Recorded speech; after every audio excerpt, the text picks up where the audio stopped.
Salut à tous, aujourd'hui je vais vous parler de GhostBSD. C'est un autre projet qui veut proposer un FreeBSD pour le bureau, loin du machin éléphantesque, pour pas dire hippopotamesque, qui s'appelle PCBSD. Bon, il faut mettre un peu la main à la pâte, comme d'habitude, tous les détails bien gore et bien techniques sont dans le descriptif de la vidéo, avec un lien vers le blog. Donc, le temps qu'il démarre, je vais vous expliquer il utilise Mate 1.6 qui est passé en version 1.8, qui a trois présentations par défaut. La présentation classique avec les barres en haut et en bas à la GNOME 2. La présentation qui s'appelle... enfin, la deuxième présentation, je ne sais plus comment ça s'appelle, vous allez directement sur le site, c'est plus simple d'expliquer. Qui a une barre en bas à la Windows 9X et qui fait la présentation en gros de celle qu'on avait jusqu'à Windows 7. Une présentation qui est plus à la Elementary OS. Bon, quand j'ai fait les mises à jour, il y a un petit truc marrant qui est apparu, c'est qu'il y a une session Gnome qui est installée. Donc si on ne fait pas gaffe, boum, on se retrouve sur Gnome au lieu de se retrouver sur Mate. Joie. Donc je me connecte.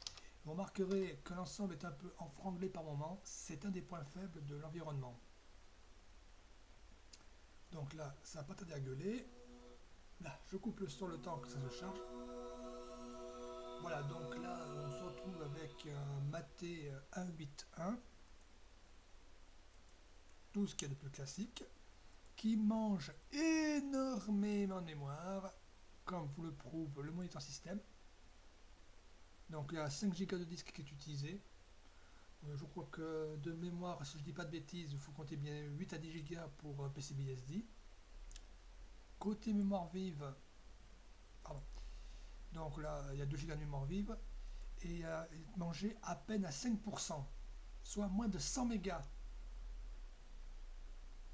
Ce que j'ai à dire.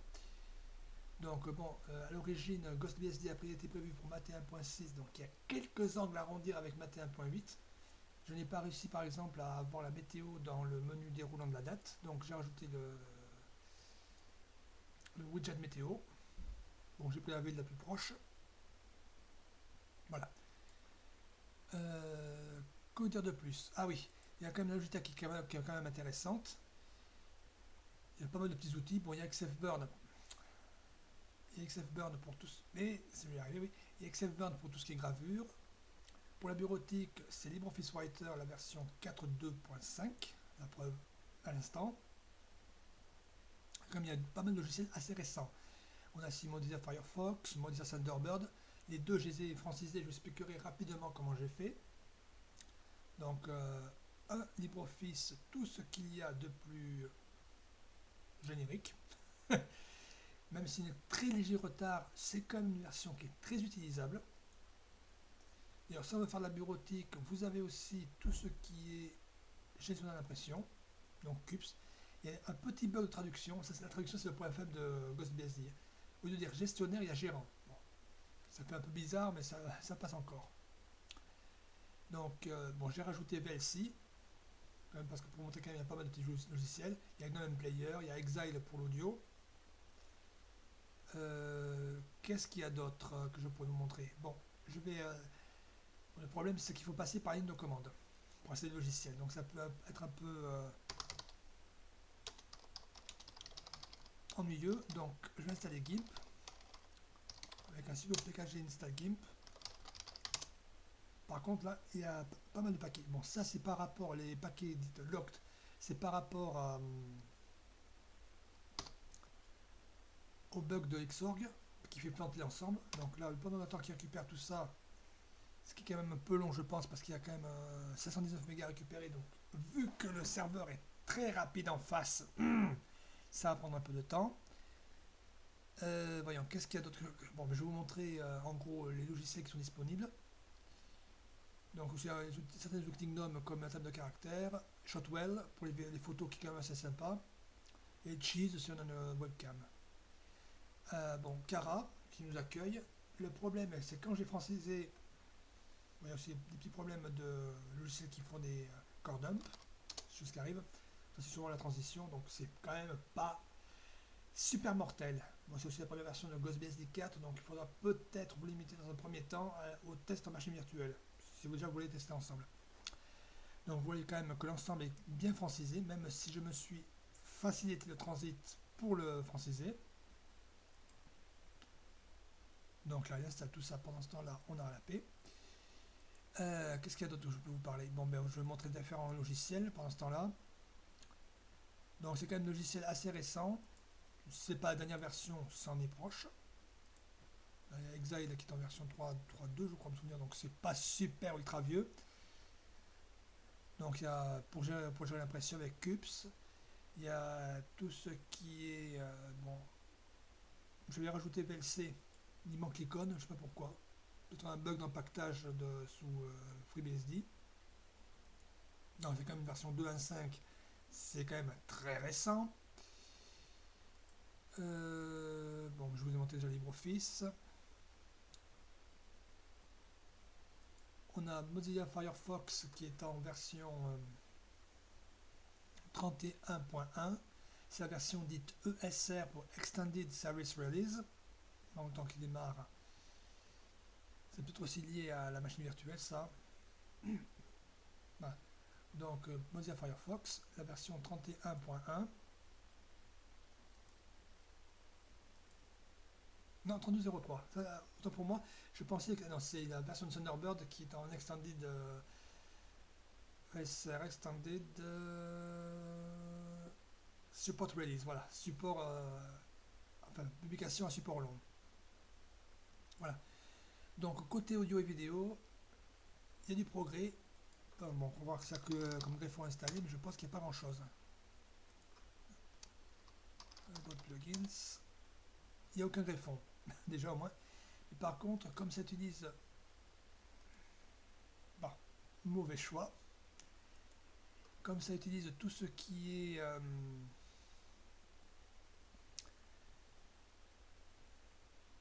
Technologie HTML5, on peut se passer de HTML5 sur YouTube par exemple, sur Bandcamp. Donc là, je vais aller sur InLimbo. C'est un groupe qui fait la musique libre, donc là, on va prendre celui-là. Et normalement, ça devrait se lancer, la lecture.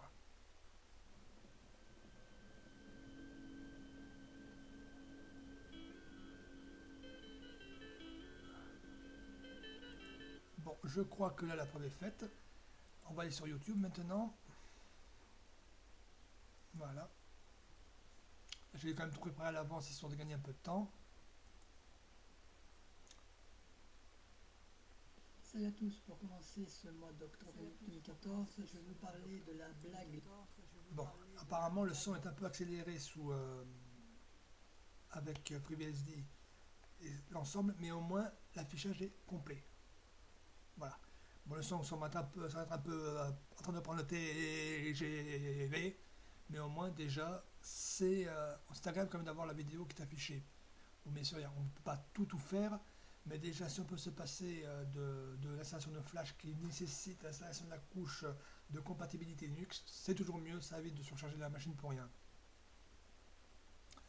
Donc quand même c'est un environnement qui reste très utilisable même s'il est encore Thunderbird est un peu, excusez l'expression, mais chiant. Bon, c'est pas le tout en clé en main de PCBSD, mais qu'est-ce qu'il est rapide en compensation. Il n'y a pas d'autre mot, il est rapide. Donc dans Kara, on s'aperçoit qu'on a le support des périphériques amovibles. Tiens, ça, je crois savoir quel est le corps, c'est sûrement lié à l'utilisation d'Exile. Bon. Donc là, on a voilà, tout ce qui est classique, elle a créé un document, bref. Il y a le support des médias amovibles, voilà, avec GhostBSD.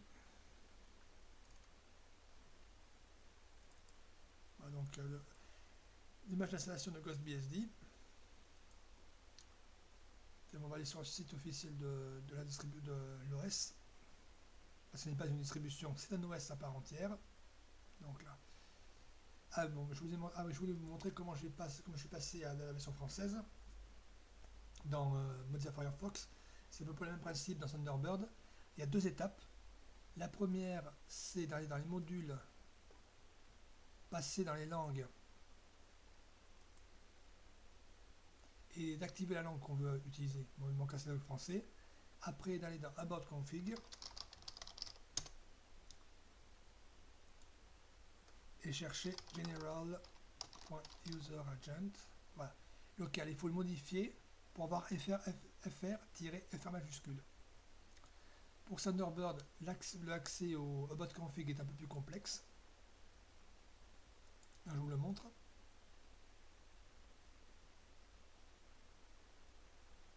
Pendant qu'il me récupère la suite de GIMP.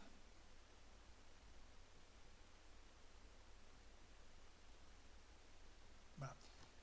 Donc là, on le configurera plus tard.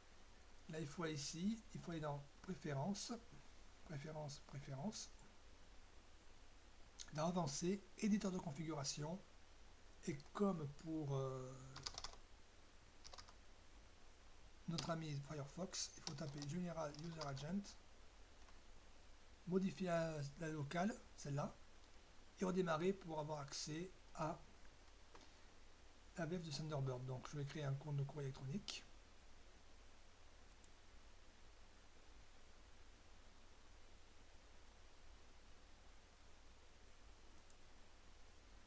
Là.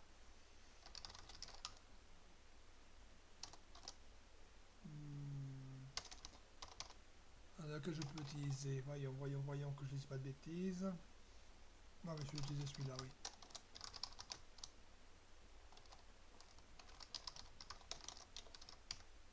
Et oui.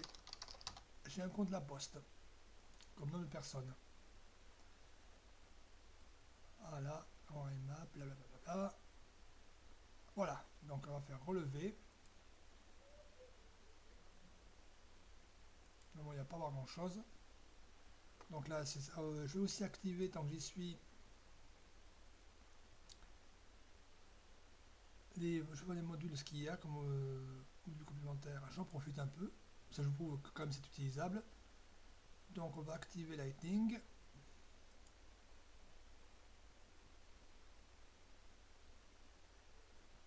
Je ne sais pas s'il va fonctionner. Là, c'est la surprise du chef.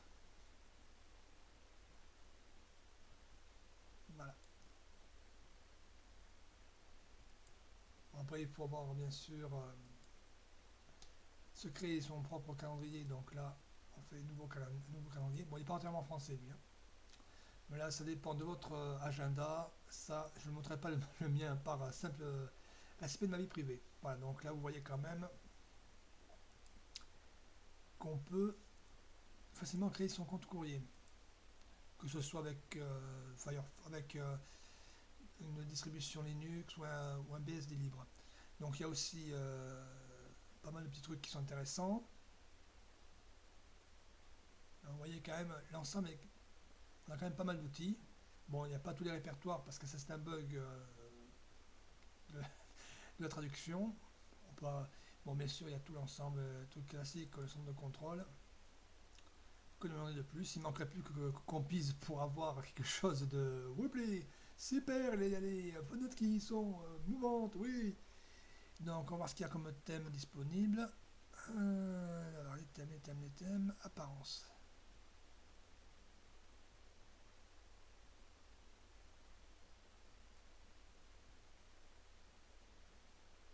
Alors, on va mettre lequel?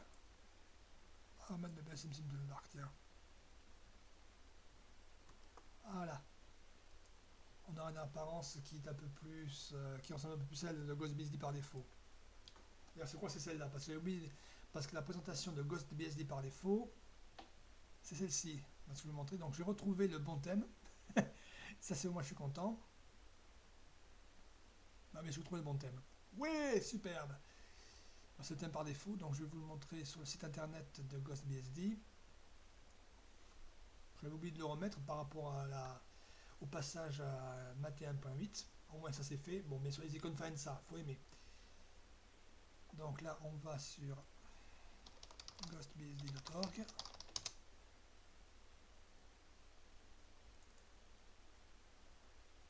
Voilà, donc vous voyez, c'est quand même... Il faut vraiment que je reste là de bloc. Hein. Dans les annonces de publication, là je vais vous montrer les différents environnements comme je vous disais au début de la vidéo. Voilà toutes les explications. Là, ça s'appelle la version classique, celle que je vous montre actuellement. La Purity, qui est une présentation à la Mozilla, enfin à la Windows 9X, et la version Element pour Elementary OS. Voilà.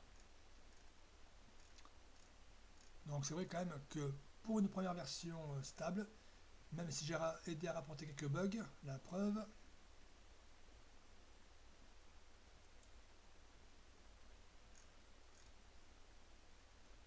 à savoir celle-là et celle-là. Voilà, j'ai rapporté deux bugs et voilà la preuve. Ça n'a pas été modifié malheureusement.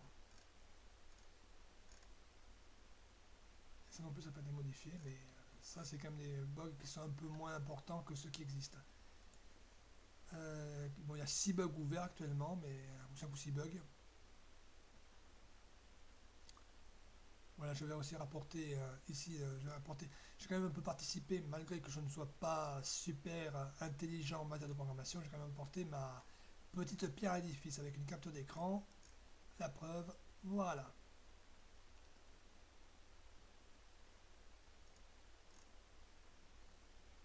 Vous voyez quand même, alors est-ce qu'il a bientôt fini lui?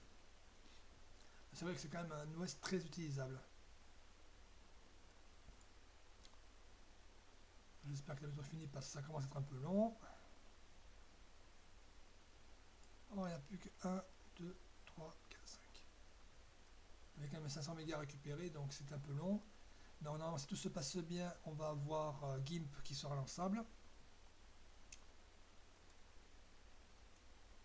On va voir ce que sont les icônes là, parce qu'étant donné. Par contre, c'est pas super lisible là, l'intérieur. Là, c'est le petit problème de ce thème, c'est que les polices sont pas super lisibles. On va créer un nouveau document fichier vierge. C'est vraiment pas très lisible là. C'est le problème, il faut vraiment cliquer dessus pour. C'est un petit problème de ce thème là.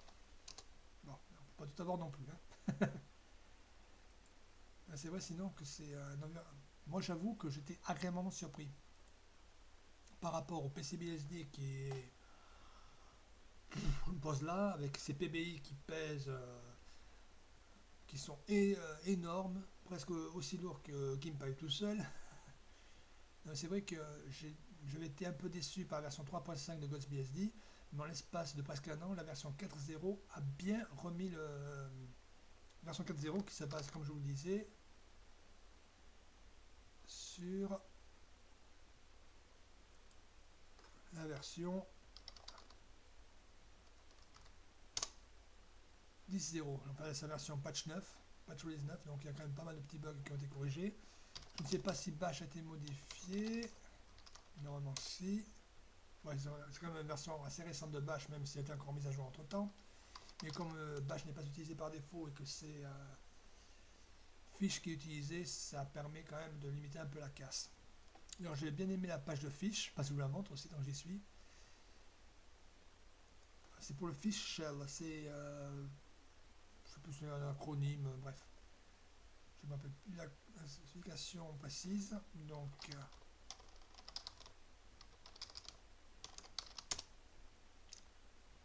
voilà. Je peux m'installer sur mon Arch Linux parce que c'était assez récent. Voilà. Finally, command line shell for the 90s. Voilà, c'est avec l'autocomplétion, avec plusieurs couleurs, bref. C'est quand même assez sympa. Il n'est pas très très lourd, donc il faudra que je le teste pour voir ce que ça donne, mais c'est quand même assez marrant à utiliser. Voilà, donc ça je le referme.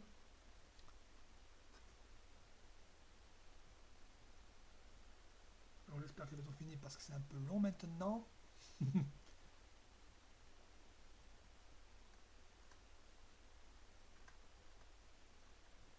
38 paquets.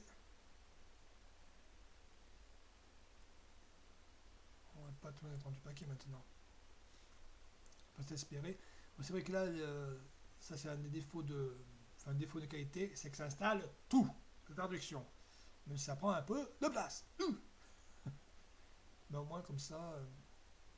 Après, bien sûr, on peut toujours faire un package remove. Mais là, c'est juste pour vous montrer. On va changer le fond d'écran parce que là, il commence à me casser les bonbons.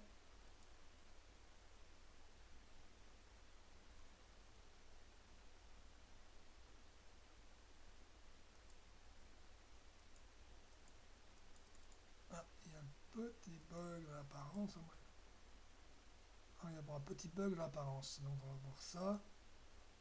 C'est peut-être aussi par rapport à la migration. Ah, c'est bon. Il faut juste que ça se charge. C'est quoi ça? Ouais, bof. Bof. Bof. Il n'y a pas grand choix.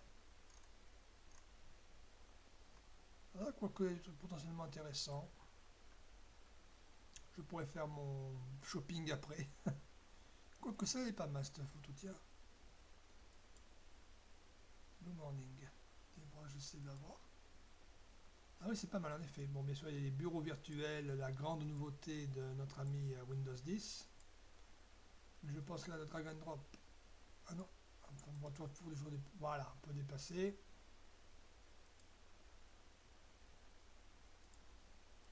Voilà, donc.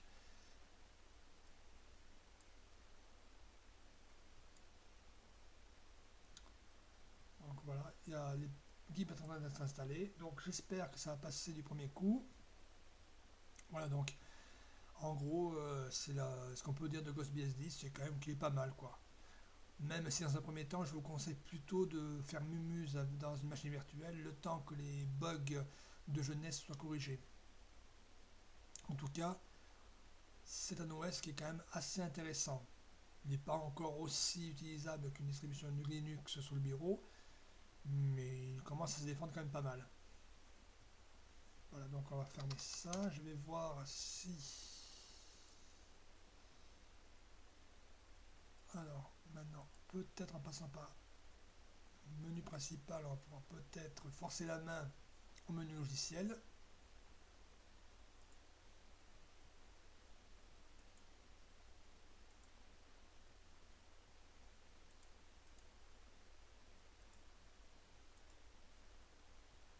Non, on va fermer temporairement, on va fermer la session et la rouvrir.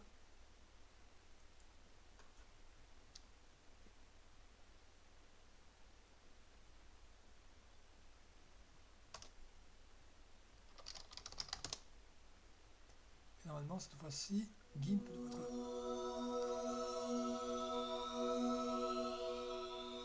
Et de quoi foutre une crise cardiaque à l'utilisateur qui ne fait pas attention. Normalement, GIMP devrait être chargé. Voilà. Donc là, c'est quand même sympa. Même si il a été un peu loin installé, on a enfin GIMP.